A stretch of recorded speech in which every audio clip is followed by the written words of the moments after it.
पूज्य राशेश्वरी देवी जी पवित्र पाद तले मोर सम्मुखें बसी सबु श्रद्धालु भाई भौणी मान तरफ प्रणाम जनाऊँ।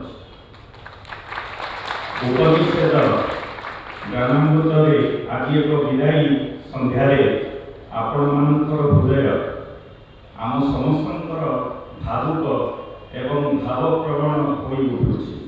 मु आपण मानकर समस्त तरफ पूज्या देवीजी केवल धन्यवाद नुहे आम समस्त हृदय श्रद्धा स्नेह एवं अपार कृतज्ञता अर्पण करुँ।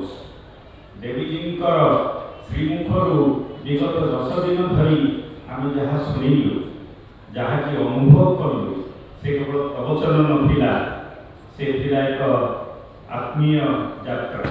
उपनिषदर गभीर समुद्रु देवीजी जेपरी मुक्तारु बाछि आनी आम हाथ में देउदेले एमिति अनुभव मो जीवन में आगु केबे भी आसी नथिला।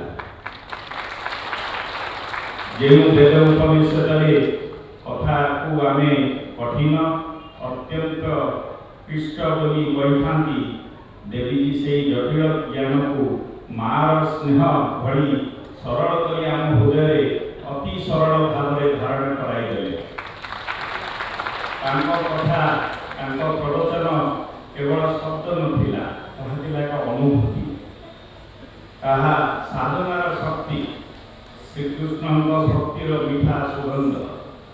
थरटिए भावी देखु देवीजी आम मान ग्रहणे आम मान पाखर नीचे आसी आम मैंने कहीं भुवनेश्वर को डाक नथिलु, किंतु माँ जेपरी संतान पाखक आपे आसी जाए से आम पाखु आसिले एवं सुंदर व्यवस्था है आम समस्ते लाभान्वित भी हेले।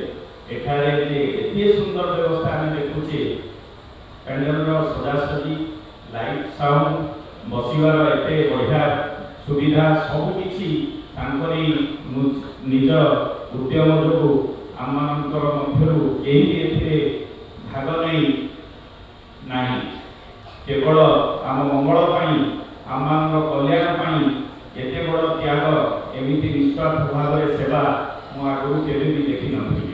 कथा शिखाई ना से आम जीवन को देखार एक नुआ दृष्टिभंगी देते, हृदय भक्तिर प्रदीप जड़ाई, मनर शांति रास्ता देखाई।